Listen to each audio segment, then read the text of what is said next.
What's up? What's up? What's up? Welcome, welcome, welcome. It's good to see you guys again. There we go. How you doing? What's up? What's up? Nice little snazzy music there. We got a really good one today. We got a fight analysis today. I'm going to be going over the Aljamain Sterling versus Petr fight that is going to happen, I think, at 259, UFC 259 under the Israel Adesanya Jan Blachowicz card. Yes, it's going to be under that card, and it's going to come along with one other championship fight. Megan Anderson versus Amanda Nunes. I don't know how I almost forgot her name. So yeah, that's what we have to look forward to on that end. But today, let's talk about Aljo versus Petr. Now, this is going to be Petr. Can you imagine me calling him Petr, dude? Petr. It's a weird thing, dude. I've never heard the name Peter be used like that, you know? Petr. It's pretty interesting. So let's talk about Petr Yan versus Aljamain Sterling here. Okay, so as you see, we have the usual setup here. Of course, we're going to be using ShareDog because it's, you know, like the best little MMA database on the web. And also I like this old school aesthetic. I really do like it. So let's talk about Petr Yan versus Aljamain Sterling. Now this fight became a thing when Aljamain, I believe he beat I'm forgetting everybody's name. The guy that just need Frankie Edgar in the face, man. Corey Sandhagen. He beat Corey Sandhagen in the first round by way of, like, what was it, a rear naked choke? Here I have his. Okay. By way of, yeah, rear naked choke. And he beat him in just a minute and 28 seconds. That's pretty impressive. And of course, he had those two crazy decision wins in the fight against Pedro Munoz and, of course, Jimmy Rivera. And then he has this submission win over Cody Stamann with a knee bar here. You really don't see that in MMA that often. And then he has another decision win against Brett Johns. And that's the last 5 fights of Aljamain Sterling. Aljamain Sterling is a very special fighter, a very interesting fighter. You know, his name really tells it all. He's a really funky dude. And, you know, you really don't hear the term funky get used too much. It's like mainly wrestling terminology, or I've mainly only heard that term be used around wrestlers, or, you know, in a wrestling atmosphere. The funky, you know, to be like offbeat, you know, hard to handle, hard to consolidate, you know, just weird, funky, you know, type of dude like Ben Askren, you know, that's what they call him, Funky Askren, Ben Funky Askren, because of his that funky style of wrestling. Now, Aljamain has a funky style of mixed martial arts fighting, you know, this style of mixing his jiu-jitsu along with his wrestling, along with his boxing, along with his kickboxing, and along with his taekwondo. You know, he has like a lot of taekwondo like kicks, spinning kicks, you know, crane kicks in there. You know, he does a lot of stuff. He throws a lot of stuff at you. And yeah, God forbid, you know, though none of those things land, you know, especially those spinning techniques of his. He's one of those guys that has really, I have like this little Pinochet tab open. Just looking up shit about Pinochet, the dictator. But yeah, Aljamain really does have he really does have that really funky style, and it can be very difficult to deal with. I mean, just look at what he did to Corey Sandhagen not that long ago. We've seen in Corey Sandhagen's last 2 fights just how much of a fucking goddamn beast that man is. Excuse my language, but I'm just saying, like Corey Sandhagen, that's a bad man right there. And he's definitely showed that in his last fights. So that just goes to show you how good Aljamain Sterling really is with his grappling. But not just his grappling, his all-around game, but in that fight, his grappling really shined through in a really big way to put Corey Sandhagen away like that quickly. It really propelled Aljamain Sterling through the bantamweight division, and it also lit a fire under Corey Sandhagen there. Getting subbed that quickly. It's pretty wild. But Aljamain, no matter how skilled he is, no matter how funky he is, and no matter how well he incorporates the styles into, one solid, I guess, skill base, no matter how good he is at all those things, he has to deal with Petr Yan, a totally different animal than I would say anything he's had to deal with to date. I don't think he's fought anybody that is going to put the type of maybe like Marlon Moraes, but even Marlon Moraes, that was a fucking nasty KO loss to Marlon Moraes. But even Marlon Moraes, I don't think he really projects the type of bad intentions that Petr Yan does. Petr Yan is a very, very dangerous young man that I wouldn't want to fucking fight. And I'm like, what, 5'11"? I think Petr Yan's like, and Petr Yan's like, how big? He's 5'7". That's a bad man. I think he's out there training still with Tiger Muay Thai. I was just watching videos of Aljamain, not Aljamain, but Petr Yan training out there. Actually just watched a video of him sparring with Rafael Fiziev rather. He's not Brazilian, so I'll have to say Rafael. So Rafael Fiziev, and that's a bad man. If you don't know who Rafael Fiziev is, can I yeah, I'll just do it under this one right here.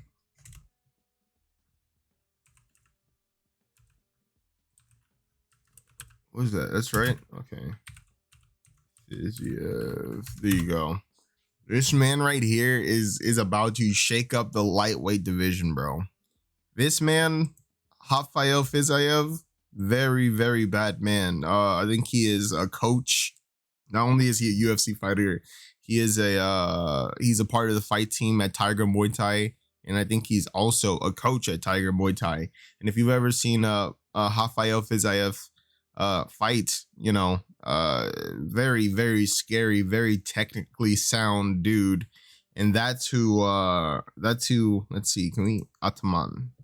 Can we see? He's 9-1 right now. Fucking did Hanato Moicano pretty badly. Same thing with Mark Diakesi. He really just outclassed him. This guy is a really, really, really, really scary guy and really technically sound when it comes to his Muay Thai technique. And so is Petr Yan. Petr Yan's Muay Thai technique is very sound as well. And just his hands in combination or in tandem with his kicks, and like everything is educated. His left hand is educated. It's kind of hard to tell, which stance or which stance Petr Yan really adopts, simply because he's so good with both of his hands.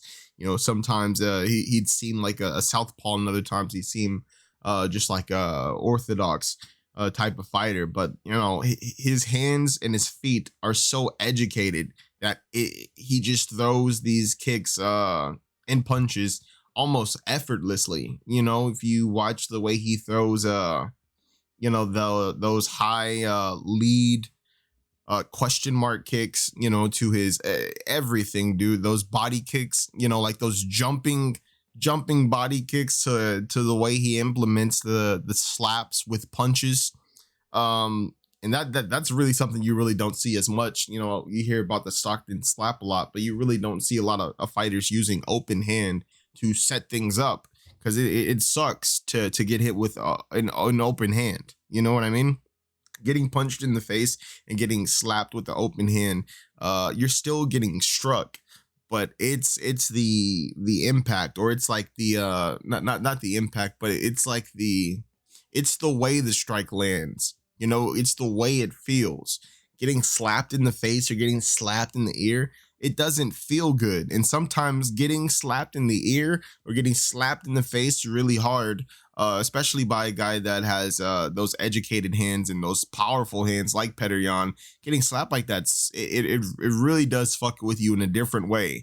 And then to have him follow up with like an overhand, or that rear right hook, or whatever, whatever stance he's in, when he comes with that rear hook as a follow up to that smack, it's like that's like a different type of strike. So it hits differently, it feels differently. And those two types of strikes in tandem really can fuck up your just like your mentality. Being slapped and being punched like that, it just doesn't feel good at all. And Petr Yan is definitely going to mix it up. And that is one of the things that my man Aljamain is going to have to do in this fight. He's really going to have to truly be a funk master. He's going to have to make this fight as funky as possible, while being as defensively sound and as careful and cautious as he possibly can. Because the thing about Petr Yan is that he doesn't do anything crazy. He doesn't do too much wild stuff. He does do some crazy stuff, but everything he does seems to be very practical. I don't think I've seen too many things when I watch Petr Yan fight that aren't practical. Everything he does is for a reason, and the reason becomes clear once his shot lands the way it lands. Very, very beautiful striker. With a lot of power at the 135-pound division. So Aljamain's going to have to mix it up. He's going to have to mix it up a lot, and he's going to have to be careful when he mixes it up, though, because Petr Yan is going to sense any opening that Aljamain presents when he strikes the way he does, or when he gets into like that state where he's fighting long and there's a lot of fat on his strikes, a lot of fat. I would say that Aljamain has the longer body, maybe the longer reach in terms of arms and legs. I would say he's way longer than Petr Yan. Petr is more condensed. But they're both 5'7", so this is going to be this isn't going to be too different when it comes to height, but reach might be a factor. But because that is the case, and because Aljamain does typically fight long, that will leave him open to those accurate, powerful, fast strikes of Petr Yan. And that's a mean combination to have to go up against. But that is what Aljamain Sterling is going to have to go up against. Now, I just want to touch on something else before I go into the grappling of these two guys. I want to talk about the surprise element, or the funk element, would be probably a better name for it in this case. The funk element of Aljamain Sterling. Now, I'm not going to go I'm not going to save up too many of his fights, or I didn't really save up too many of his fights, but I did pick out the Jimmy Rivera fight because there were two instances in which Aljo really did a great job of catching Jimmy Rivera, even though, he pretty much dominated that fight, the entire fight. But there were two instances where he really went outside of the box and caught Jimmy in a bad way, with something that Jimmy completely did not expect. So we're going to go to this video here.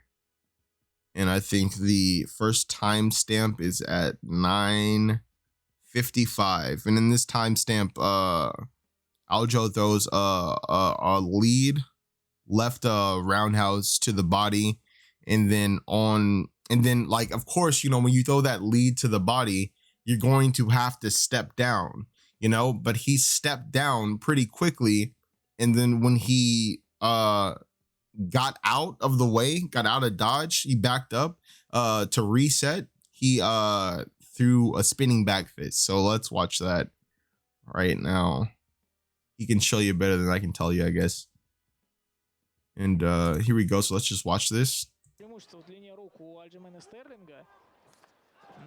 Okay, so it really wasn't like a roundhouse, right? So I guess it was like a roundhouse fake, and it was just to lure Rivera in with that with that little feint, you know. And I guess he really wanted the spinning back fist altogether. But either way, like that, it's like technique like that could possibly you know, upset the champ in this fight. And like it's that's the funk factor that I'm talking about. Let's just see that again so we get this totally right. Slow it down a little bit as well. So we see Aljo go for maybe like a lead high kick that he feinted, or maybe a lead body kick, or no, it was rear, excuse me. A rear left kick. I forget, he's like southpaw or whatever. So he goes for that rear left kick.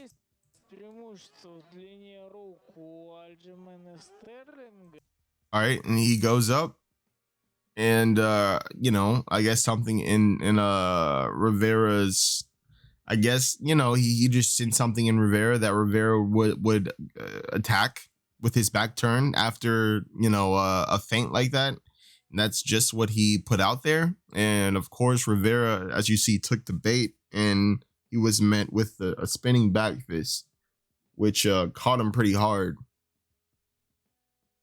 And you know, fucking made him hit the ground right there.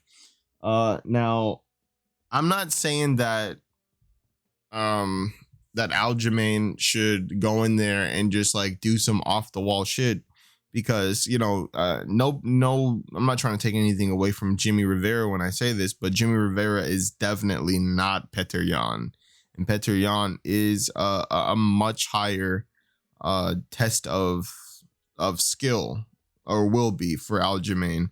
And Aljamain cannot get away with a lot of the stuff that he got away with in the Jimmy Rivera fight, or in the you know, the last fight, the Pedro Munoz fight.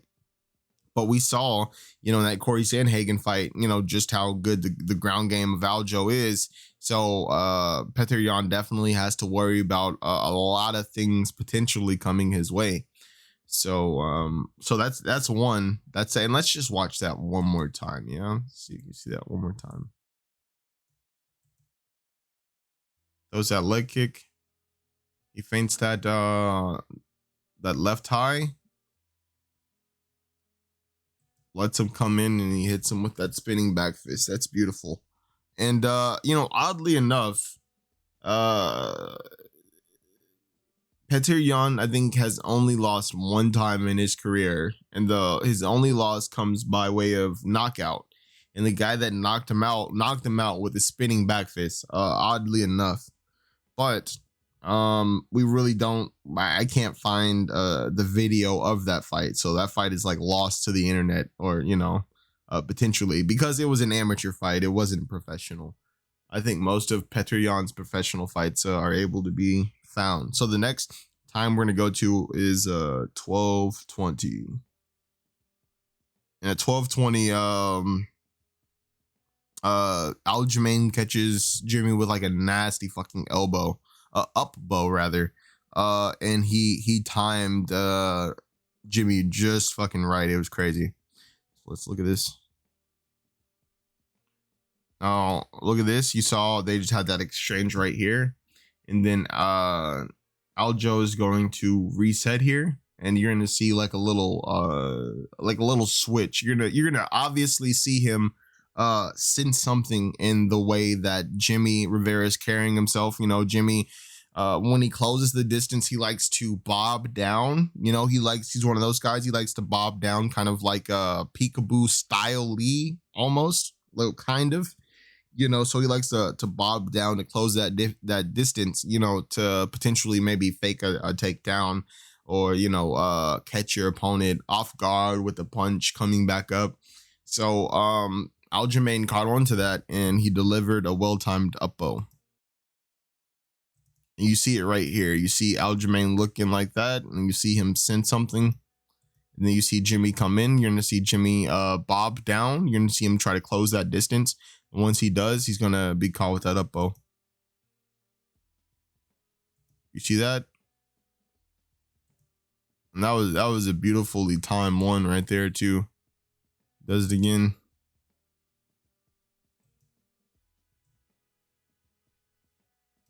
Can we see that? Okay, here we go. That's nice. Nice up bow. So I mean, it's things like that. And so just to show you, like the guy who knocked out Petr Yan, his name is Goga Shamatava. Oh yeah. So Goga Shamatava. And I just want to, like I said, we don't have the actual video of Shamatava actually knocking out Petr Yan with his spinning back fist, or the context of that fight, simply because it was an amateur fight. But we do have a Goga Shamatava spinning back elbow, just to show you how good this guy is, that knocked out Petr Yan in his amateur career, of course. So watch this, dude. Woo, that's nasty elbow. Spinning back bow right there. Can we see that one more time? Is there any way we can slow that down?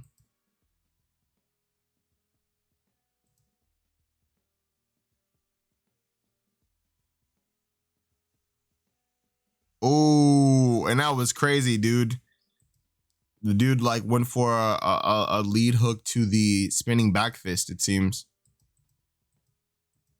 And he got caught with a spinning back bow, dude. Those spinning techniques can really fuck you sometimes, man. Damn, and look at that lead hook. That should it was kind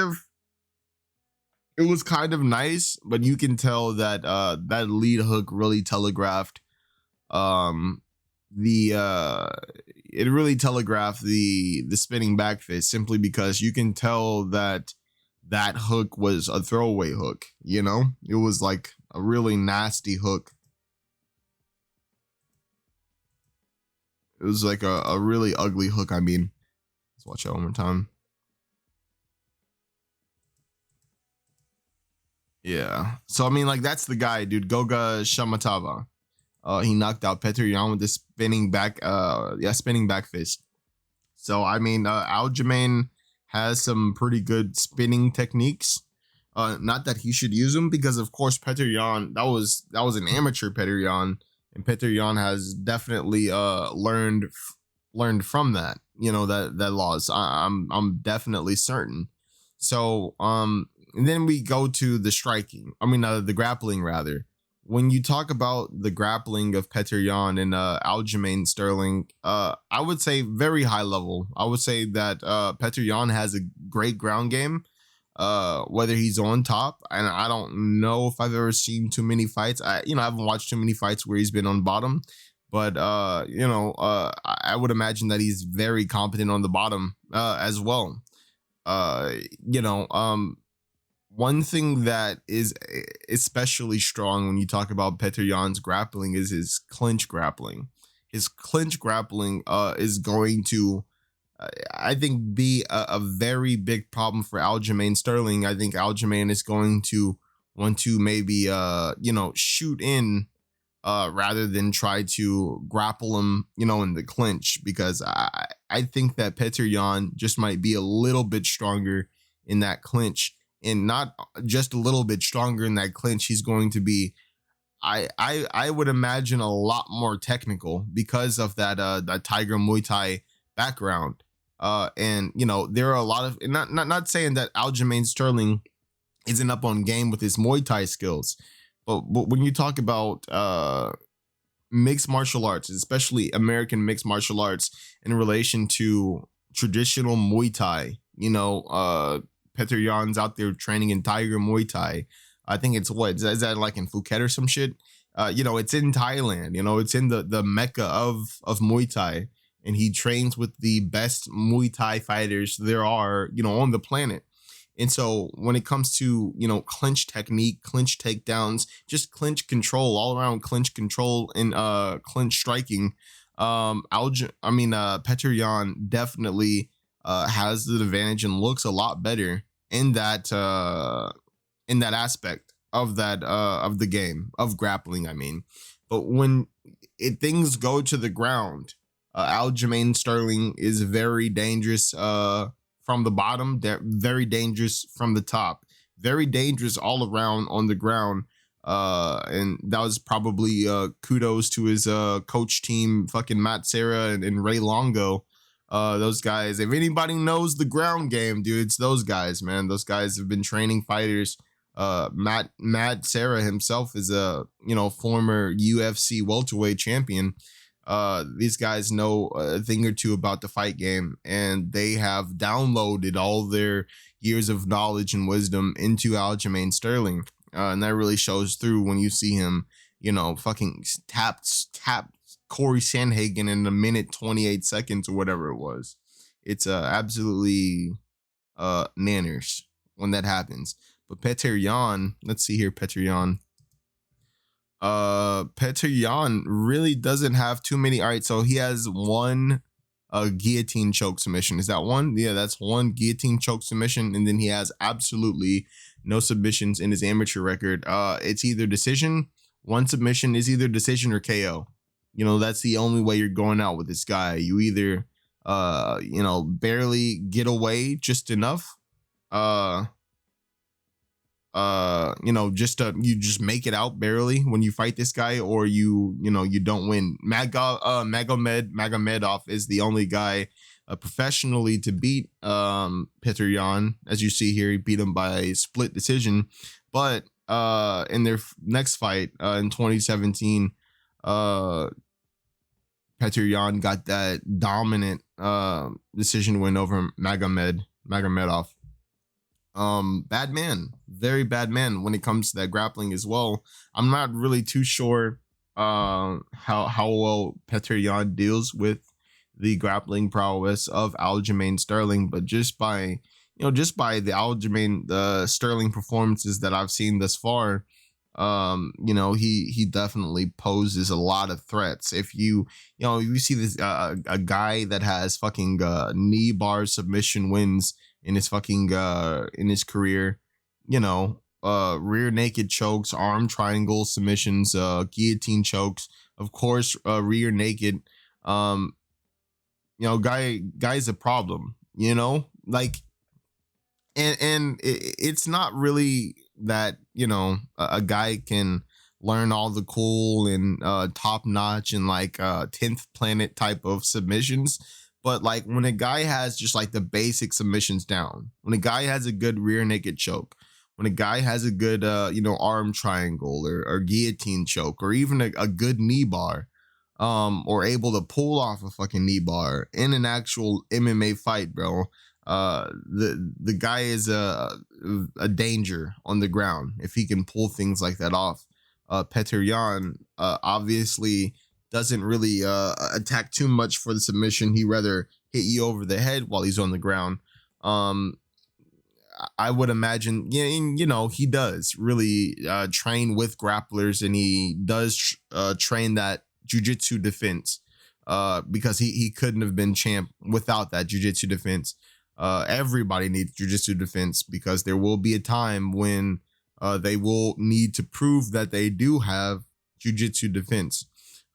So when it comes to this fight, I'm honestly leaning toward Petr Yan. I think that Aljamain Sterling, if he has any chance to win, it comes by way of mixing those funky strikes at like a minimum, at like a cautious amount, mixing that in with his grappling, and really trying to get as much points, get as much strikes landed on Petr Yan as possible without Petr Yan landing strikes. The thing on him, the thing about that is that that is very much easier said than done, because Petr Yan is, like I said, is very powerful, very fast, and very accurate, dude. That's one of the scary things, is like the accuracy. Petr Yan is 28 years old. This guy is literally he's a, what do they call it? The prodigy. He's really a prodigy of fighting. And that's it's done nothing but show through in all of his performances. Um so I have Petr Yan in this fight. I think that Aljamain has to do it. You know what I said. I think he has to get a little funky. I think he has to make it ugly for the perfect fighter, or the prodigy that is Petr Yan. He's gonna have to make it funky. He's gonna have to make it nasty. He's gonna have to think outside the box, but he's gonna also have to be defensively cautious and defensively sound. He's gonna have to manage that distance well. Conor McGregor, like, I'm talking about Conor McGregor circa featherweight division. He's going to have to definitely master that distance, because when you're going up against somebody like Petr Yan is a more condensed guy, and he has like those shorter legs, but with those shorter legs, he can definitely close that distance that much faster. Like at a much faster pace. He can't take those long steps, but those short steps are really, really fast when they're coming at you. And those hands are really, really dangerous. You don't want to be anywhere around it. You don't want to get kicked by him either, dude. His Muay Thai is all around nasty.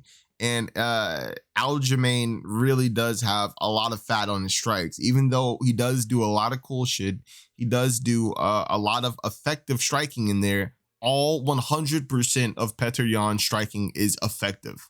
It's only there for, it's just so practical. It's just so practically sound, dude.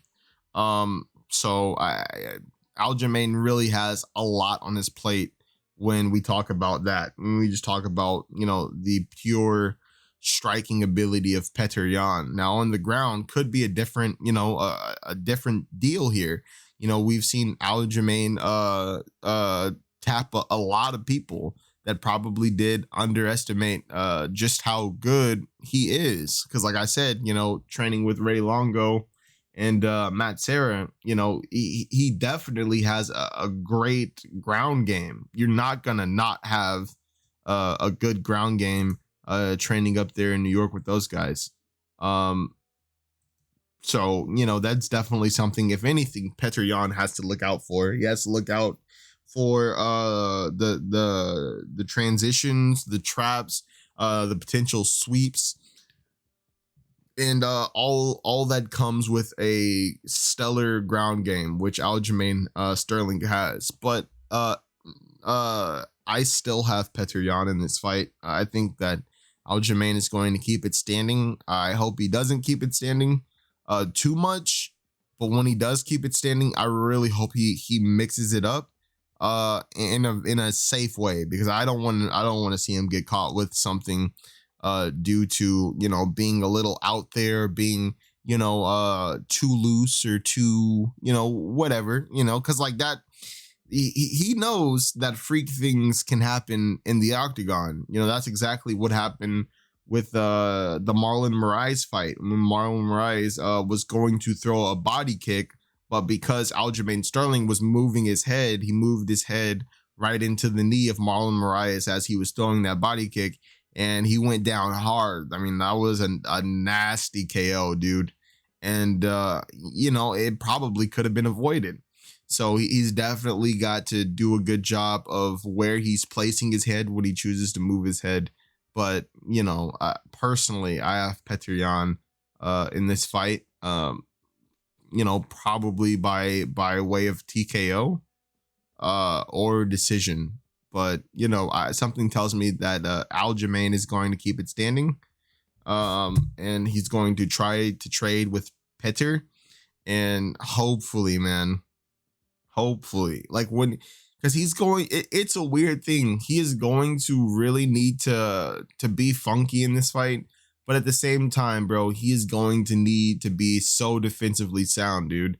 It's like it's really like chess. He's got to attack in such a unique way that it throws Petr Yan off his guard, but he can't allow those unique attacks to open him up from the potential receipt from Petr Yan, because you don't want to get caught like a deer in headlights when you're fighting Petr Yan. He's going to act just like a big old Mack truck, and he's gonna run you over, and he's gonna get you out of there, dude. And he's going to push you down the ranks when he beats you. So for now, I have Petr Yan in this fight against Aljamain Sterling. I really can't wait for this fight. I can't wait for the card. Hopefully this Israel Adesanya fight and Jan Blachowicz, we're done with that. There's no more talking about that. I've already spoke my piece on that. So thank you guys for being here. I'm gonna be signing off here. And oh, look at this. This is the meme shit. Look, there's the there's the fight. So thanks for listening. Fucking comment your opinions on this fight, on what might happen, what you think could happen. And just let me know, dude. And you have a good morning. It's good morning here. You have good afternoon or good night, whatever time it is for you. Have a good one. Be good. Catch you later.